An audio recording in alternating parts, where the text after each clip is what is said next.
Welcome into the Toyota Lounge for the DNVR Avalanche Podcast, powered by your Front Range Toyota dealerships. We got Eric, we got Rudo, coming to you live on a Friday. We're asking the NHL player a bunch of questions, a little Q&A with Eric Lacroix to see exactly what it's really like to be an NHLer, or maybe, you know, in the front office too. We'll see. All right. Fair enough. I'm ready. Fire away, buddy. Fire! I don't know how many secrets you're willing to divulge today, but we'll see. We'll see if we can't get a couple out of you over there. But all right, fair enough. First question, and most of these came from Twitter, but if you're in the live chat, feel free to throw some out, and we'll get to those a little bit later in the show. This one from Tased and Confused. Do the fans and crowd actually impact the game? Can they actually energize the team? Eric, when you're on the ice, what's the crowd actually do for you? You know, it's massive. I don't care what people say. Like, oh, it's not important. You know, it's a road game or it's a home game. Home game matters. I mean, it does. And I'll say it all the time, like, home ice advantage matters. And I think it matters when it comes down to Game 7, right? You know what I mean? Because you can control your jitters around the road because you're not trying to impress the crowd. Because like it or not, you see those the cameras that are always behind the scenes now, especially since the last 3-4 years. You see the guys so excited. Like I'll use Vegas or I mean Fleury, for example. He's in Mini now, but they get so excited. It's the fist bumps and it's the rituals that they have, and they can hear the crowd, and you're getting out there and you're so freaking excited. You know what I mean? To get out there. And I don't know one professional athlete that will tell you that they don't like the accolades or the adoration, or, you know, it's awesome. Are you kidding me? You step on the ice, you're skating. Now there's laser shows and the crowd's on their feet, and it's unbelievable. It's an unbelievable feeling. It's an unbelievable feeling to score a goal at home when the crowd goes bananas. Totally different when you score a goal on the road, right? I mean, so the crowd's very important. It does give you energy. It does give you legs. And we all know legs feeds the wolf, right? It just does. And crowd is very important. Atmosphere is very important. And it's fun. Guys have pride too. They want to play in front of a packed building and call that their home. So when people say like, oh, it doesn't really matter, you know, it does matter. Now, on the flip side of things, when the atmosphere is so freaking good and so fun, then it's fun to be the villain too, right? It's fun to just kind of ruin things for the home crowd and all that kind of stuff. So, yeah. I'll tell you one thing. There's no such thing as the anthem in Chicago. It's so good, and you're sitting. And I remember my first time, and guys will tell you when you're getting dressed, hey, did you ever play here? And you're like, no. So, you know, you're a rookie or whatever. No, never played here. And I'll tell you one thing. They start singing the national anthem, and you have goosebumps. You know what I mean? Because it's so amazing, and it's so it's such a tradition there, and you can't help it but to be pumped. And I know that, you know, again, I never played for Chicago, so that would be for the road team, but that it goes for both sides, you know. But when it's your home crowd, it's important, and it does. You play in front of a half-empty building, and it's your home team. It's like, you know what, we must suck, or, you know what I mean, like the place is empty, or, you know, it kind of stinks, and it's just not a good like feeling. So you want it to be fun. I think Ball Arena's been awesome for, you know, for since his existence in 99. So his inauguration, I think, was 99. But anyway, obviously there was a little bit of a dip in there. 01, but yeah. Or 01 or 2000, whatever. Yeah. Anyway, it was like, it's had a great run. You had like 5, 6, 7 years in there where it might have been a little bit of a dip, you know, where it was like a rebuild. But since then it's been great, and it's a great place to play. And then a lot of it goes into that is your game ops, you know, is very important. Game operations is very important. You know, Ball Arena does a great job. Chris Johnson does an unbelievable job. He's awesome. And Vegas is very awesome. Montreal is a great game ops. So I think it goes with the game ops, and obviously with the butts in the seats. You put that hand in hand together. It's a good formula for couple extra wins a year at home for sure. Is some of that stuff ever like disorienting as a player? It doesn't really happen in ball arena or in the pro game, but you see like some of these junior teams their team will score a goal and they'll flash the lights on and off and all this crazy stuff. That like, are you gonna fall over as a player? Watching it, I'm like, how do they skate through this? It feels crazy.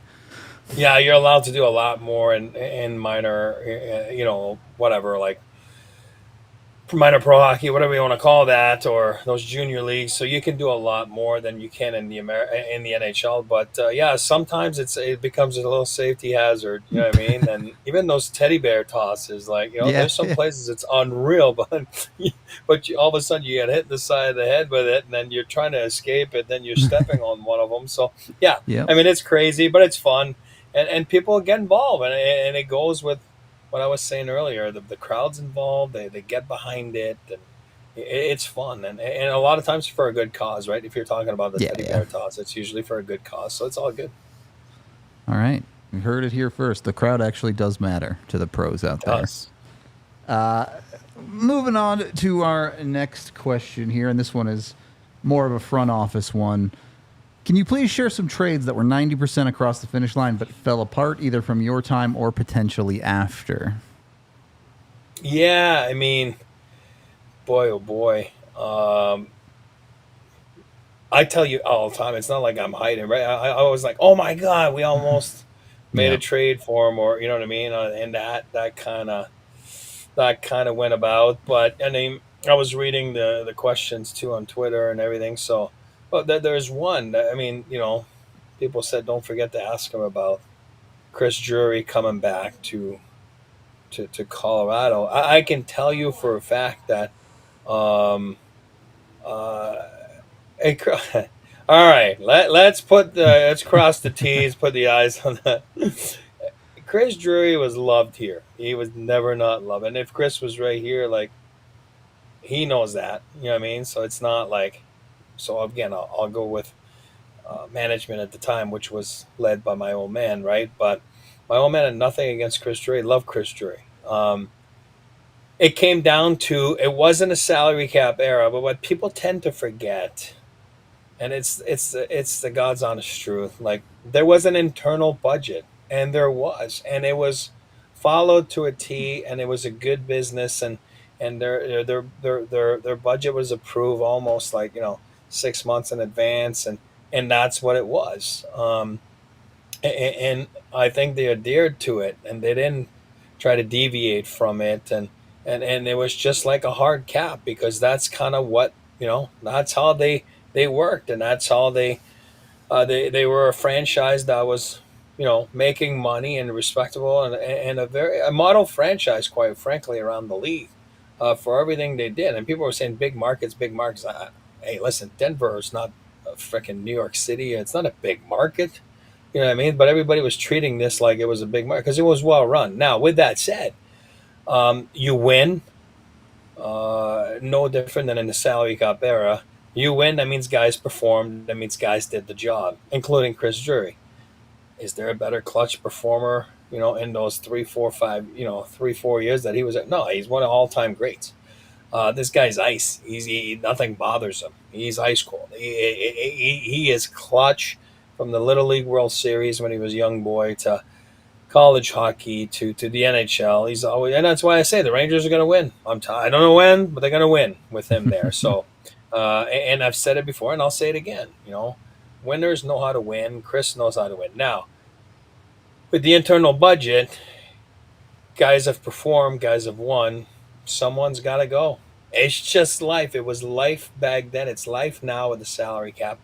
So when you look at it, and again, we'll have Goo back on the show, and Goo can attest to all that, because in a nutshell, it became, when you think about it, their core was Sakic, Forsberg, right?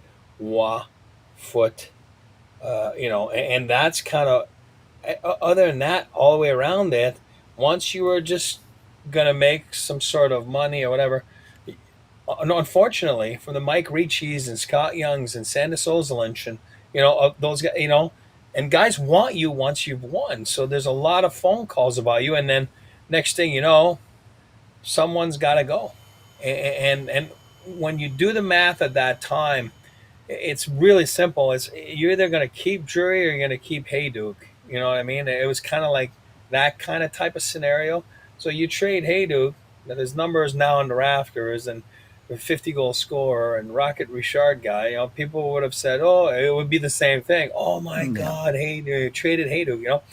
So I think Chris is just a matter of the fact that all of a sudden he was a fan favorite. He was, but again, they had like 12, 14 fan favorites on those teams. They were so stacked, you know what I mean? So Chris was the guy that ended up, being traded. And it's not like they were trying to trade Chris Drury because you're starting to accumulate a certain, uh, you know, respect around the league and dollar figure that you're going to want, that you're going to get. Either you go to ARB or you'll get it from the team. And Chris got traded. So with that said, that's not something that you want to do. Brian Burke says it all the time. Like, there's trades that you do that you hate them all the way up till you did it, and you Yeah. still hate it after doing it. That was one of them. That was one of them, and Yeller was part of this too. And it's nothing against Derek Morris that came in, and McCammon and Shantz, and it was more like it takes a life of its own. That thing, like I've said before with the EJ trade, right? And all of a sudden Shattenkirk is part of this, and you're not trying to trade Shattenkirk, but next thing you know, he's traded, right? So Chris was that way, and you know what? He ends up going to Calgary. Wasn't a fit for him in Calgary. Wasn't a fit for him. He ended up being just there 1 year, and that's where a trade that almost happened. I don't remember where the draft was. Um, I don't remember where the draft was, but I tell you one thing, and Roto can attest to this. I suck at technology today, but I'm a lot better today than I was back then.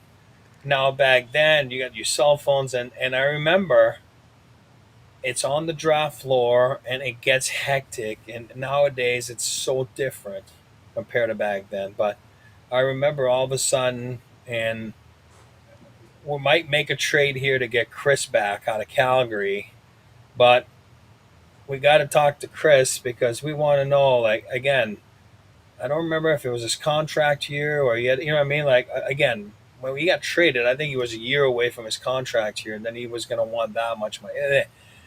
And it was more like, okay, and I think Daryl gave us, the Avalanche, permission to talk to him, and some to do with the draft pick that was part of it. And then so there's all of a sudden there's a time limit, right? There's a clock, you know what I mean? And then it's like it's crazy on the draft floor, and you had those hard lines back then on at the table. Then you had your Yep. cell phones, and I remember Pierre just said, "Fine, Chris, we have permission to talk to him. Find him," you know.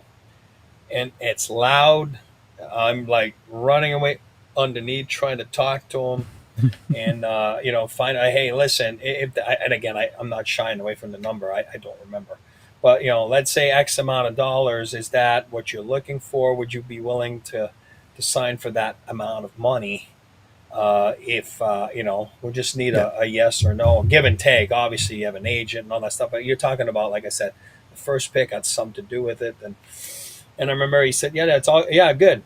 And then next thing you know, it's like you're going back and you're saying, "Yeah, he's good to go at that number," and then everything fell apart on the draft floor. You know what I mean? Yep. And it's Yep. like never to be heard from again, Chris. And then if you look in the stats or Hockey DB or Elite Prospects, I think Chris ends up getting traded to Buffalo, and then Yep. Steven Reinprecht ends up leaving here and goes to Calgary. And you know what I mean? So it was all one of those, like, mishmush of a trip. But because Chris was always loved here and always well liked. And obviously after that season they realized they're missing maybe a little bit of his clutchness. And you know what I mean, after that weird season where Bob got fired that year, Tony took over, Yep. Peter won the MVP, Milan won the Rocket, and then the playoffs came about, and then, you know what I mean, you're missing Chris Drury, right? For Yep. for all that clutches. So that's one of them that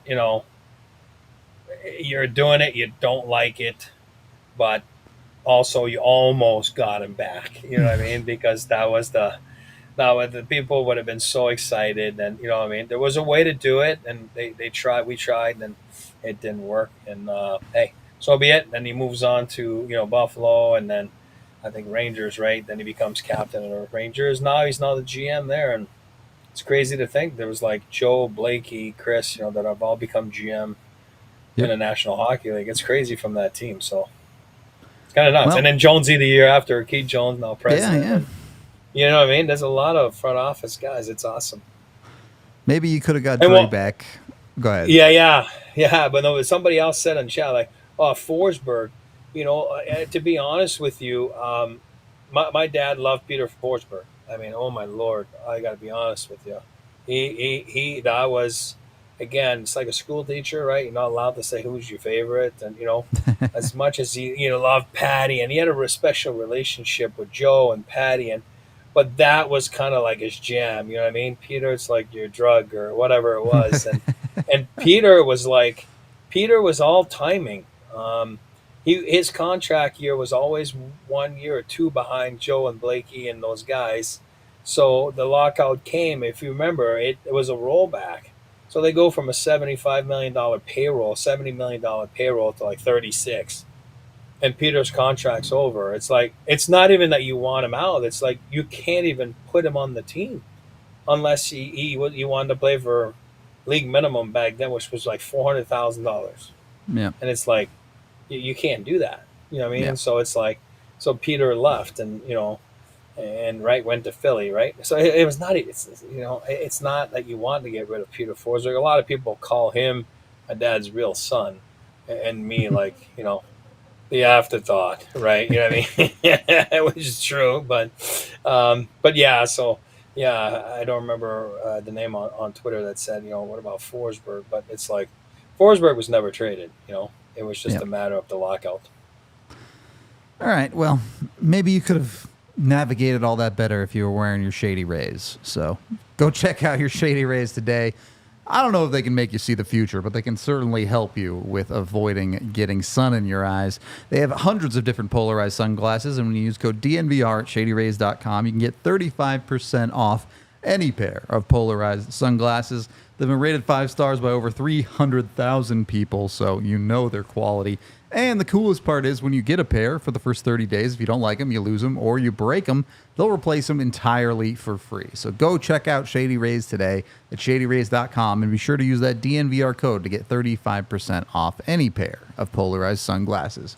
And once you got your sunglasses on, make your way down to your local Toyota dealership to get yourself in the official vehicle of DNVR and the official vehicle of the Colorado Avalanche, whether it be the Tundra truck or the RAV4 SUV or even a Corolla sedan. Toyota has a vehicle for everyone with 17 different all-wheel drive vehicles for any weather that we might get here in Colorado. They've got something for everyone. And again, they're the official vehicle of the Colorado Avalanche. You can get yourself into a Toyota at one of your Front Range Toyota stores, including AutoNation Toyota, Arapahoe and Centennial, Corwin Toyota in Boulder, Groove Toyota in Littleton, Mountain States Toyota in Denver, Stevenson Toyota East in Aurora, and Stevenson Toyota West in Lakewood.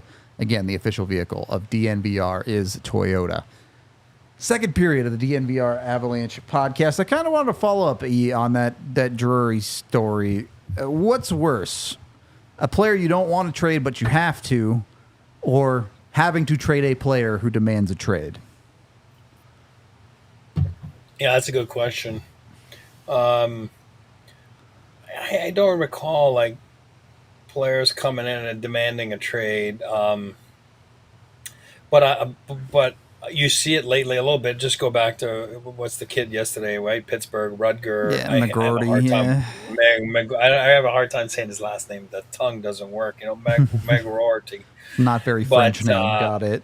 Yeah, and it's like yeah, exactly. When you're limiting your team, right, to where or what are your demands, and those are tough trades, man. I mean, look at Florida. I'm not bashing Huberdeau, but you know what I mean. Like Matthew, it's like, well, yeah, I'll leave Calgary, but I kind of want to go to a place like Florida. Then it's like, it just limits to what you can do, and it limits to what you can acquire for someone. And you can do a home run sometimes, but a lot of times you're not, because it's like so limited. And but I tell you, when people ask or they demand something, the toughest thing to do, and I'll say it again, is to know how to evaluate yourself. So when you're a player, you got to know how to evaluate yourself. And I can tell you, um, I remember my dad in his early days. That's not with Avalanche, but probably the season before in Quebec. And there was one guy that just kept telling it. It's a story he told me years later. I just, so for the record, I never knew anything about their business, and even when I was playing there, to the contrary of maybe some people in town. But I was not. I mean, trust me, it's not how my dad worked, and that's not how I work. But anyway, I'm talking about when I was a player. But there was one guy that kept saying like, "Oh yeah, everybody wants me, everybody wants me," And I remember my dad got so fed up, and he's like, "You know what? Here's what we're going to do today. You're going to come here after practice, and we're going to call whatever at the time, 28 teams. I will, right in front of you. You know what I mean? So I'm going to do it." And I remember him telling me that they reached so many teams that day, and the guy was right there, and he'd be on, obviously on speaker, and be like, "Hey, do you have any interest in Rudo?" And then the other GM at the other line would be like, "Yeah, no, it's all good. I'm good. Thank you. Okay, thank you. Bye bye. All right, next call." And that's a hard thing to do when it's hard to evaluate yourself. And sometimes you think you're better than you are, right? Just Yep. like it's not as bad as you think it is, and it's not as great as you think it is. But your evaluation of yourself could be so different than the other 32 teams or your own coach, for that example. So sometimes guys are a little bit delusional, like where, oh, yeah, everybody wants me. And it's like, I'd like to beg to differ. You know what I mean? It's you're not you're not that one. That doesn't mean you're not good. It's just like people have already have guys like you there, and there's no interest for you. So when you think that you're that good, and your shit don't stink or whatever it is, it does. And that's why I always say, you know what, just respect the game and go put your head down and go to work. You know what I mean? And good things will happen. Got a question in the chat here from Dean, who says, "Have any good stories of trash talk that happens on the ice? Do you wish players would be mic'd up, or have coaches that were intimidating or do stuff like break sticks and throw stuff in the dressing room?" Well, I mean, it's a different era too, right? I mean, it's a little different nowadays. And I'm not saying guys were crazy back then. I'm just saying that you did things that uh, we as a generation, for example, reacted to in a different manner that they would today. And I'm not saying that my generation was better than today's generation of players. It's so different. It's a different world. It's a different era, and you evolve and as a culture, as society, as a game. But yeah, I mean, back then, guys were coaches were a little bit different. That I mean, like they would open their mouths a little bit more um, and get you going a little bit. And there was a lot more screaming back then. Where today's generation, they don't relate to screaming, right? They want to know why. Us, we weren't supposed to ask why. You know what I mean? That was taboo. It's like you don't ask why, you just go do it. You know what I mean? Where today they want to know the why, and that's why the transition of old coaches. When I say old coaches, old school coaches to new school coaches, the ones that have done it, I think of Talk all the time. Rick Talk. I mean, listen, guys, it doesn't get more old school than Rick Tocchet. You know what I mean? But he relates to today's generation, and I think he's done a good job. You know what I mean? Because he's adapted. Um, and I think that I'm not going to say they were disrespectful coaches, but they were. That's how they got you going. Where today they would be, labeled as, oh, he's a disrespectful coach. You know what I mean? Where that was just a method of getting you going. I mean, no, as far as like trash talk on the ice, I tell you, there's some guys that are phenomenal. I mean, there's some guys that are so quick and so funny, and And there's you don't even have a comeback for them. You know what I mean? But do some guys cross the line?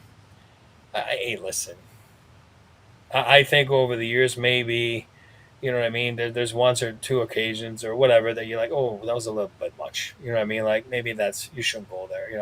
But when you're just jabbing someone about like you got to be able to take it. You know what I mean? And first of all, dressing rooms were so different in your own dressing room back then than what they are today. I mean, that's all we did. And Joe was the best at it, by the way, Sakic. He was the best pot steerer there was because he'd just sit quietly and then just put his gear on. Then all of a sudden he'd just throw one jab out there, just to get everything going. So, yeah, I mean, there's guys that were witty. Keith Jones is one of the wittiest, to be honest with you. And it was just like the expressions and you're like, what is that? Like, what's he talking about? Like, and then all of a sudden then you just start laughing. And so there's guys that are definitely quick on the jab, and some guys that are more quiet. But I mean, listen, even if you say something to me it wouldn't bother me. I mean, of course, me, it was all the daddy jokes. I mean, so it was nonstop. So it's like after a while, you're like, whatever. I mean, like, oh wow, good one. You know what I mean? Like, great.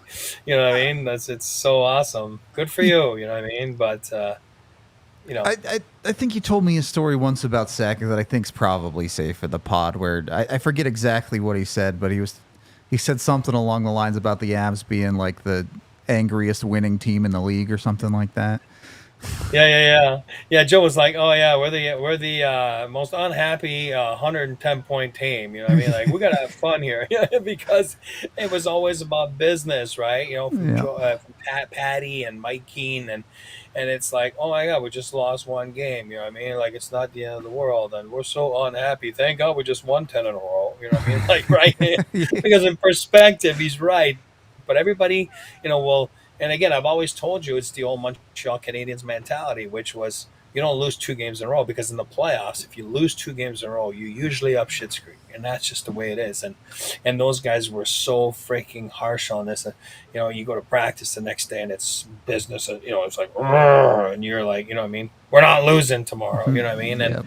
where Joe was a little more laid back. It doesn't mean that Joe didn't want to win. I'm saying that was just, that's why Joe would be like, oh my God, we're the most like unhappy team.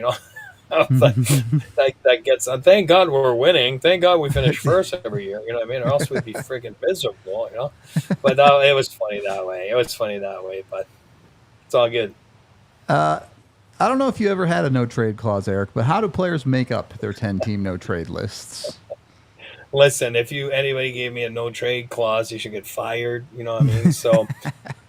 Or maybe nowadays it'd be like, oh, your daddy gave you a no trade clause, whatever. So that would be a good one. But yeah, very back then when I was playing, very unusual. It was very rare you would see that. Then they kind of came out, and then now they've become part of every contract negotiated. It's a very normal thing. Yeah, they're all different, obviously. You have to resubmit your list usually every year, right? Because of, look at it just right now with Phoenix having moved to Utah, and you know what I mean. So now you might have had Phoenix on your list. A lot of times it's nothing to do with the city. It's where the team's at on their cup quest. Sure. If you want to just put it that way. And then they're like, okay, I don't want to go, to this team, that team, that team. Because they're just not going to win. And people put it in, and then when you resubmit it the next year, whatever it is now, all of a sudden that team's better, and you're like, okay, maybe I'll put that team on my list. You know what I mean? So a lot of times it's an East-West thing. Guys at the end of his career, and they want to. Oops, not sure what happened here. You're fine, at least Can on you hear our me? end. All right, sorry. Yeah. So it's an East-West thing, and I'm not sure. Oh, sorry. No, I just froze in front of myself, so it kind of scared me. So, it's an East-West thing, and you don't want to be away from your family, and you're just, you want to stay in the East Coast, and you want to Oh, there he goes. Now it's broken. In any case, it's good timing because I got to tell y'all about Indeed. If you need to hire someone like Eric needs to hire somebody to fix his internet, you need Indeed. Go get with Indeed today, especially if you're looking to hire. Indeed has over 350 million global visitors, according to Indeed's internal data. And you can do more than just hire with Indeed. You can ditch all the busy work. You can do your messaging. You can do your scheduling, all directly through Indeed. So get with them. 93% of employers say Indeed provides the best quality matches for their jobs. So they do more than just hire. They get you the best possible candidates when it comes to Indeed. And if you go over to Indeed right now, listeners of this show will give you a $75 sponsored job credit to get your jobs more visibility at Indeed.com/AllCity. Just go to Indeed.com/AllCity right now and support our show by saying you heard about Indeed on this podcast. It's Indeed.com/AllCity. Terms and conditions apply. Need to hire? You need Indeed. And once you're hired and you're on the weekend and you're enjoying your time off, make sure you hit up Rugged Road for your outdoor gear for adventures that really could be just about anything. But one of their coolest products is their cooler that floats.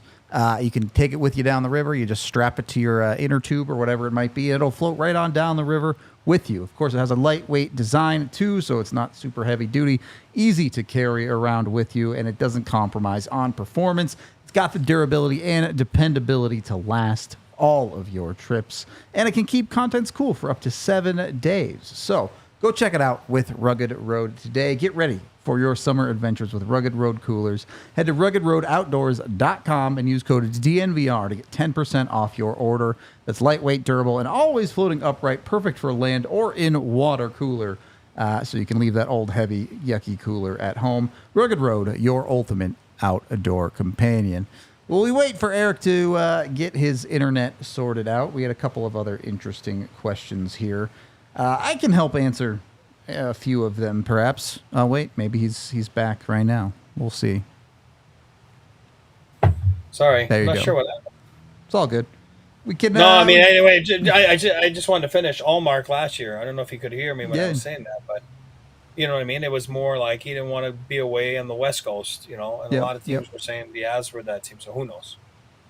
Yep, there was a veto somewhere in there for sure. So we can move on a little bit. Another question here that I know, Eric, you have actually done a piece on this for us before, but just you can rerun over it again. Baseball has the 5 tools and 20 to 80 grade scale for scouting reports. What's the hockey equivalent, and how heavily is the individual player's makeup weighted against their skills? Yeah, you're right. We talked about that one day, which is like everybody uses RinkNet, which is a software around the National Hockey League, mostly every team. Everything is kept over the years. All the players, like game reports are in there, depth charts, and you know, like a lot of us, like fans of hockey, like over the last couple of years, you know, you get up in the morning, you get your cup of coffee, you look at Cap Friendly, right? Well, people in the NHL, like they go right on their RinkNet because you're looking at depth charts, you're looking at game reports from the night before, whether it was junior hockey games and all your scouts spread across the nation.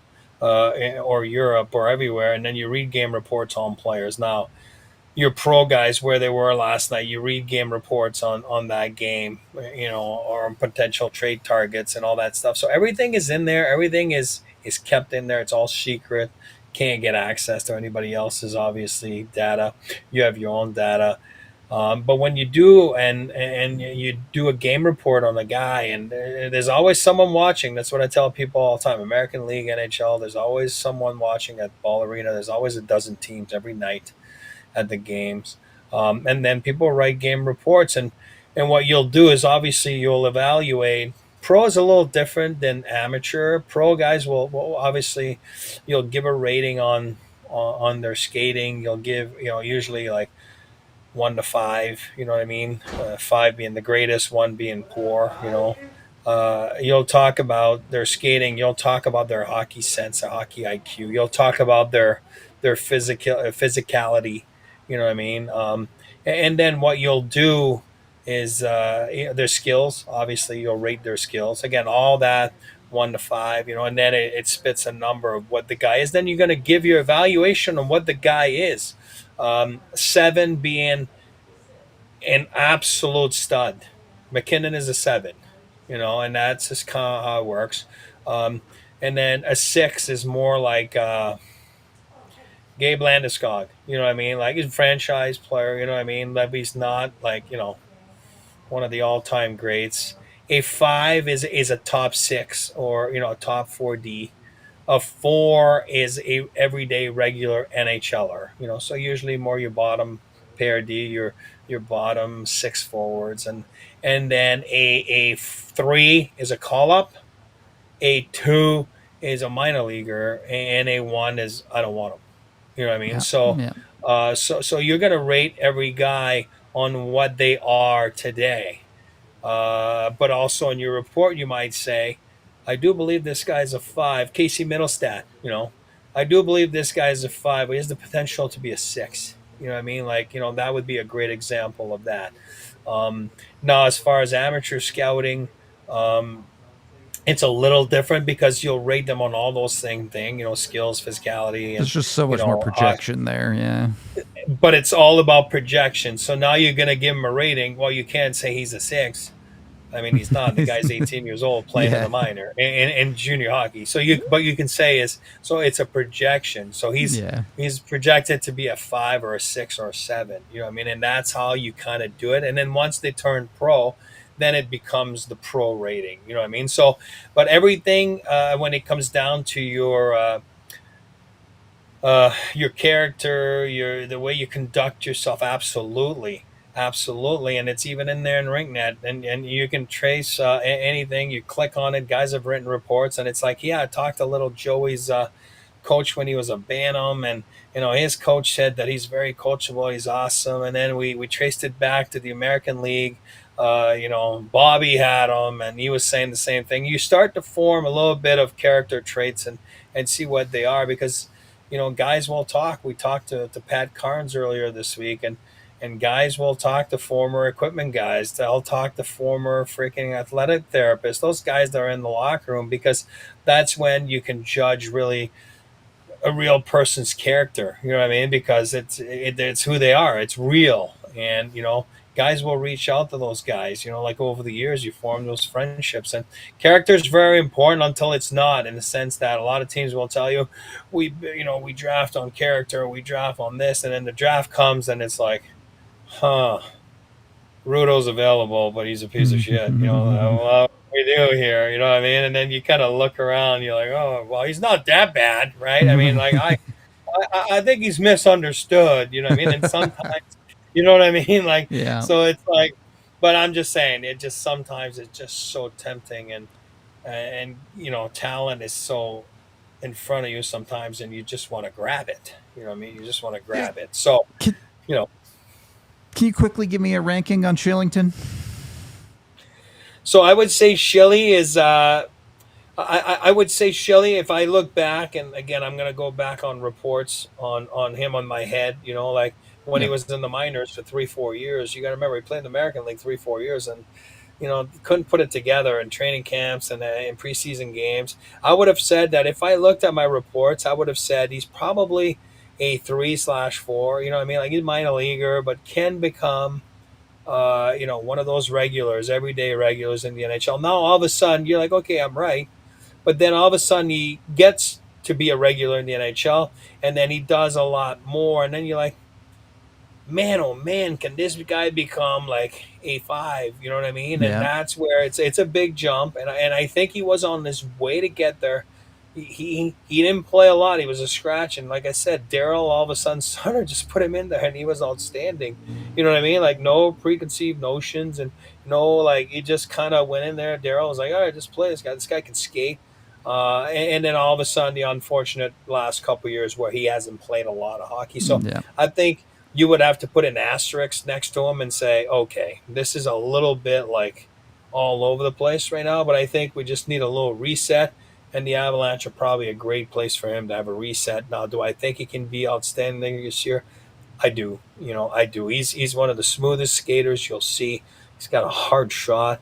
He's not the most creative person. He gets in trouble sometimes for, when it's trying to do a little too much, because he's so fast. And when you're fast, guess what happens? Ice opens up, and that's unfortunately wasn't my problem, but Sakic and those guys and McKinnon, when they're so fast and the ice opens up, and they're dangerous. So I wouldn't say that Shilly's more like a skilled, you know what I mean? So I think that's why sometimes you can be like, oh, he's capable of more, but really in reality he's not. So, but I think he's a 4 dash, he can be on his way to 5, 4.5 maybe. Yeah. Yeah. Yeah. You mentioned in Calgary Sutter giving him the opportunity to play a little bit. Leads into our question in our chat here, Toyota chat, that is, from the Walrus himself. Is there ever battles in management about players not getting the chance to shine with the coaching staff that's in place? Absolutely. It's life. It's it's like a marriage, right? Sometimes people will tell you like, oh no, my wife and I never like disagree on anything. Well, you know what? That's BS. You know what I mean? Like you have to disagree on things. The one thing I learned in management is, whatever it was, is that everybody had a say. Everybody had a say, and don't be afraid to speak up. And if you're afraid to speak up and you're a little bit on the line all the time, then you're probably not made for this job. So you got to be able to take a swing on guys and on what you think they will become. And the most important thing, 100% there's disagreements, but the most important thing is you have to have a vision, for where the team's going. And I think that's where it's important to have management and coaches on the same page, and a lot of times that's like, there's summertime discussions and long-term vision, short-term vision. You want to make sure you're on the same page so you don't have those absolute, but I've seen it. I've seen it, like, oh my God, like I've seen it. I've been on teams where the GM wants this guy to play, the coach don't want him to play. And then next thing you know, the poor guy is stuck in between and he's just sitting there, and then it's not his fault. And it's not the best thing. It could be a kid going back to juniors, or no, I want to keep him, or management's no, we're keeping him. And the coach is like, I'm not playing him. And next thing you know, the guy's caught in between, and he's the one that ends up paying for it. You know what I mean? And it's like, it's not the best thing for the development. So, at the end of the day, it's important to keep the respect. It's important to keep it on a family level, like type of disagreements. But I think once your meeting's over, you walk out the door and you have a united front. It's very important. That doesn't mean that there won't be any give and takes, all that kind of stuff. But it does happen. A lot of times agents will get the call to the GM. They won't call the coach directly, right? So the GM is the one that gets the call. Why isn't Nathan McKinnon on the PK? And then the GM will find his way to come down to the coach and say, well, what about McKinnon on the PK? Oh, not a chance. He's not gonna be. You know what I mean? And then next thing you know, it's like, it's those conversations. You know what I mean? And you got to have a great communication between coaches and players. Between management and coaches on that front. And push comes to shove, I'm a firm believer. The coach is the coach. They get paid to coach. They get paid to decide the lineup. I've been in places. Hey, listen, I won't say where, but I can tell you in the National Hockey League, we had 25 guys dressed one night for warm up, and you're not even allowed to have 25 guys. But we have 25 guys, and you gotta scratch 5 guys. All of a sudden, everyone's looking at each other, right? And it's like, did someone say something to you? And then you look at the other guy, did someone say something to you? And the next thing you know, it's like you're 5 minutes to go till game time. You know what I mean? The 18 minutes in between. And then I remember I got up and I went in the hallway and I'm like, hey, but honestly, I don't want to be that guy. No, but there's 5 extra guys right now. Like, who's out? Yeah. And they're like, oh, God damn it, I can't get in touch with the GM. And, you know what I mean? And it's like, what? You know what I mean? Like, are you serious? Like, at the end of the day, I think that's BS. I would never want to be a coach and work that way. Does it happen? Absolutely.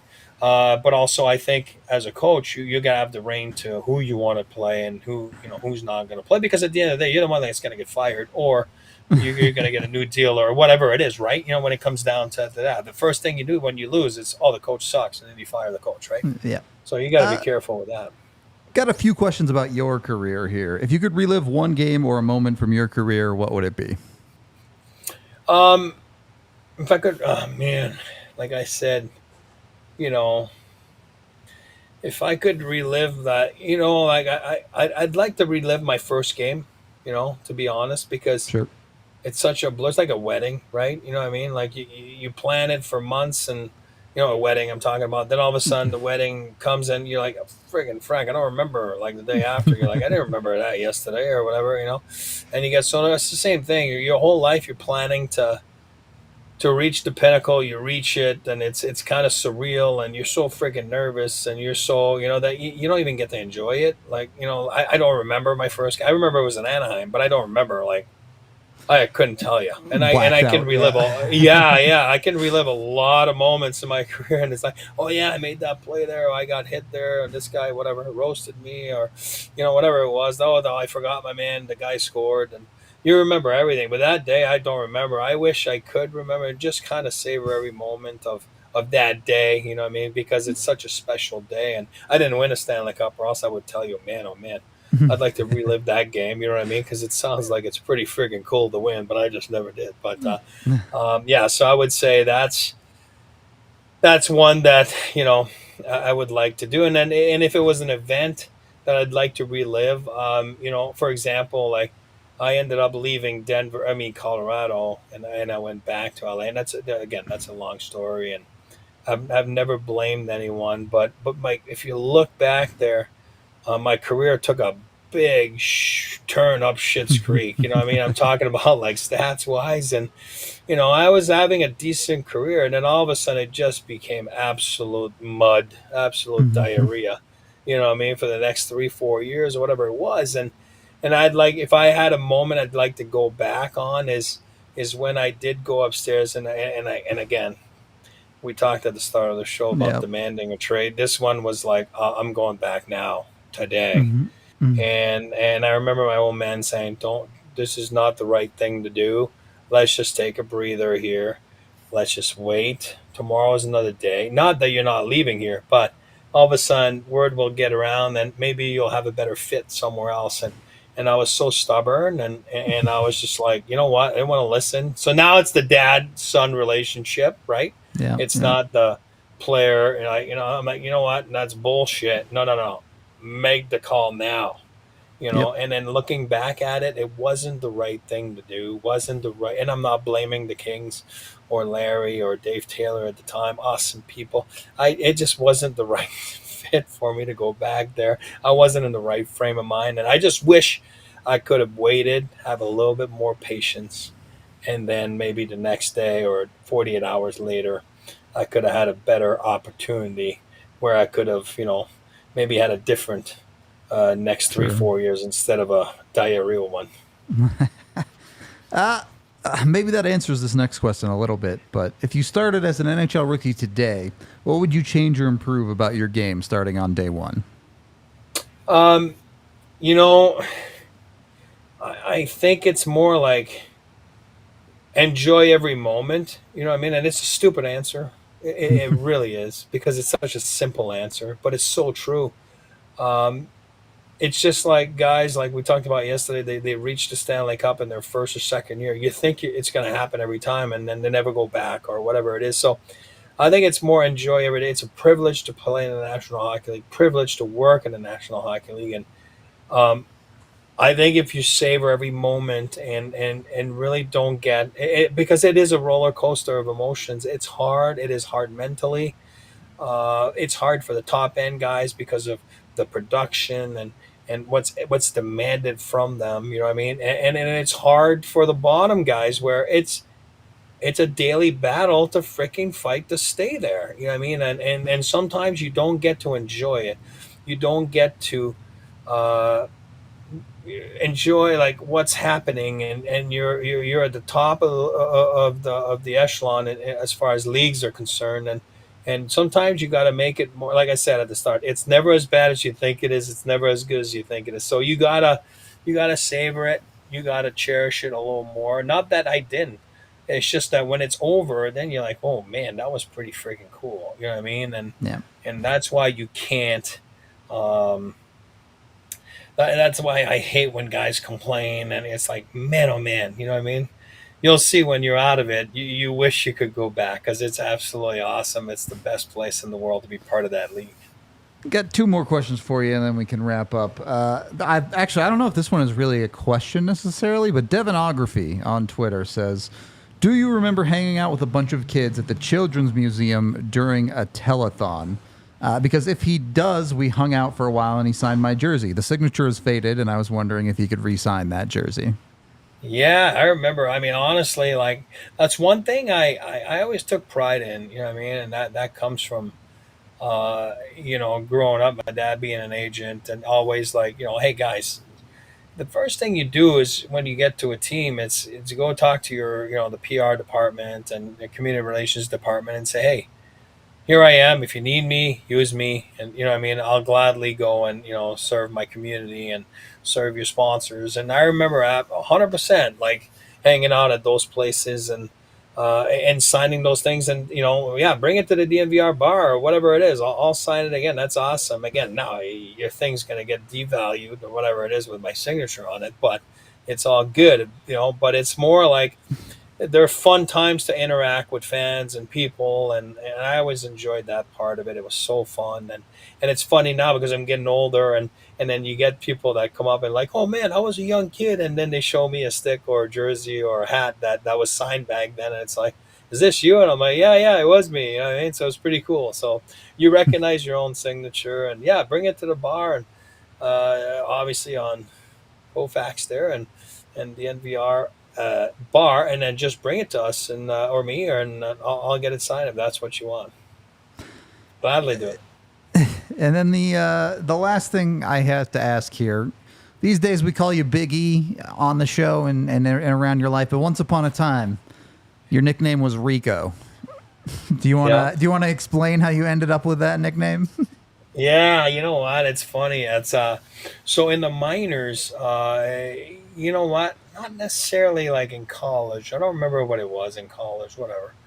And then I got to the American League, and Eric, and somebody started saying Ricky, Eric, Ricky, I don't know. I don't remember who. I don't remember how. They take a life of their own, right? Nicknames, and then it kind of stuck a little bit. It stuck there in the Newfoundland area there, and hey, Ricky boy, you know what I mean? And it was like, all right, and it kind of stuck with me a little bit. Then I got traded to LA, and guys just kept saying, oh, whatever, Ricky, you know what I mean? Because of like, oh, guys that you had played with before or whatever. And then, oh, his name's Ricky. And even Wayne, like, I think he did it on the show when he was on one of our guests. He's like, hey, Ricky, call me anytime. You know what I mean? Like, and it's like, yep. And then next thing you know, so then I got, after many years, whatever, I get traded to the Rangers. And there's a legendary Ricky there, Mike Richter, way above my ranking, you know what I mean? And Ricky was an awesome teammate. What a good guy. And then people start getting confused, you know what I mean? Because the trainers will be like, oh yeah, Ricky just took it. And then it's like, then they're looking for things, and it's like, no, they think it's Mike Richter that took it. No, it was me or whatever it was. You know what I mean? So all of a sudden, like all the guys were like, okay, no more. There's one Ricky, and it's him, and then you're Rico. You know what I mean? So that was it. And then it just stuck for a while. And then all of a sudden it became when I was working with the Avs. It's funny because still guys like call me this, like Tony Granado will call me Teddy, you know what I mean? Like to this day, he'll still say that Teddy, and it's like people are like, Teddy, what is that? You know what I mean? And it's like we used to play cards on the plane, and we used to play Schnarples, and you had to call your suit, and instead of saying hearts, I would always say one of my former coaches with the Rangers, he passed away, but former like Bruin and Edmonton Oiler, Teddy Green. And Teddy Green, people always said he played with a lot of heart. He was all heart, So whenever I would call the suits, I'd be like, all right, we're going Teddy here. Big Teddy Green. You know what I mean? So then Tony started calling me Teddy, and then to this day still calls me Teddy. So I went from Ricky to Rico to Teddy, and none of them make sense. So, but it is what it is. That's nicknames for you. The last thing, a tiny bit of news on the day, the AHL announcing anti-cut materials will be mandatory for their players and referees in games. You ever see anybody get cut by a skate in your time? No, obviously the biggest one, right, was Clint Malarchuk, the goaltender of Buffalo, right? That was before me. I was more a fan of the game at the time, too young. But I've seen guys, like I said, I've seen Joe. I was on the bench with Joe when he got his, below his calf cut, you know what I mean? And it's weird because it's hard to, when you have all the gear, you don't really feel it. And I remember it was a skate cut, and then Joe's like, what is that? You know what I mean? And then we had those red socks. We were on the road, I think, and it's like, all of a sudden you're like, oh, maybe that's blood or whatever it is. Like, you know what I mean? Because by the time it gets to it, then he would get a harsh cut. Like, he was out for a while.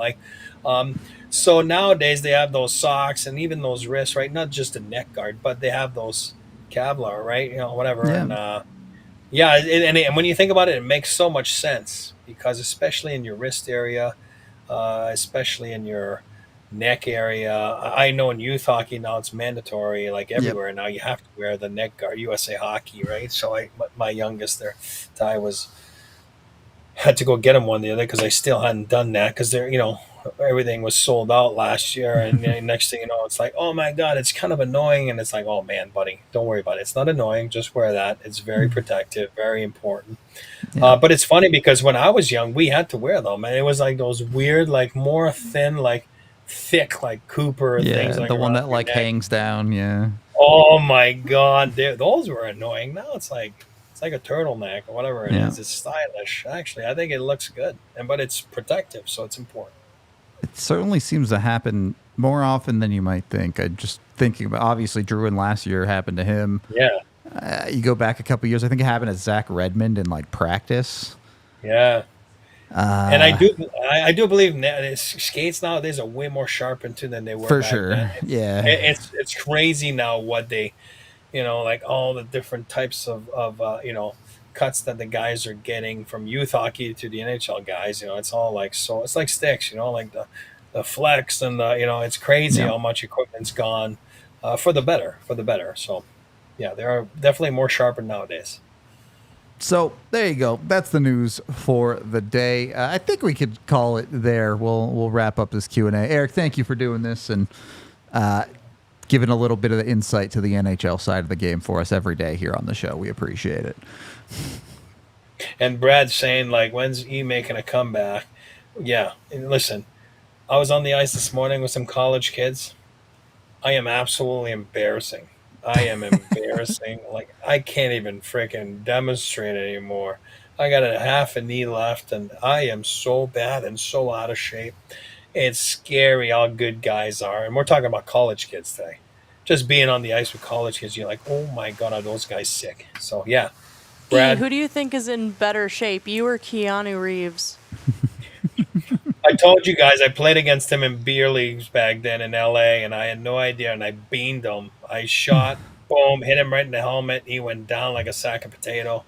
And then I went over to apologize. I was playing with the Kings at the time, and I went over to apologize on top of him, and I'm like, I'm so sorry, man. The guy goes, it's all right, dude. And I was like, oh my God, I know that voice. You know what I mean? Then he put his helmet off. It was Keanu Reeves, and I was so starstruck, man. And I was like, oh my God, I just beamed him. You know what I mean? Oh, what is wrong with you? But yeah, he was a goalie, and he was obviously played the O, and that was a fun story. He signed that contract, right, with the Spitfires just for. Yep. It's pretty cool. Yeah, he was. He was in a lot of movies like Youngblood and all those things. So he was a real goalie. Yeah, so there you go. We do have to wrap up today's show. We will be back next week, back to 2 p.m. Mountain Time, our normal time. We're going back to that, so be ready for that change. I guess we're hyped about that. I don't know. Okay, we're hyped about not having to get up as early. I'm in for this conversation. We'll have a guest or two. It'll be fun next week again. There you go. Should be a fun week. We are out of here for today, though. We appreciate y'all, and we'll talk to you on the next one. We all silly like the mayor.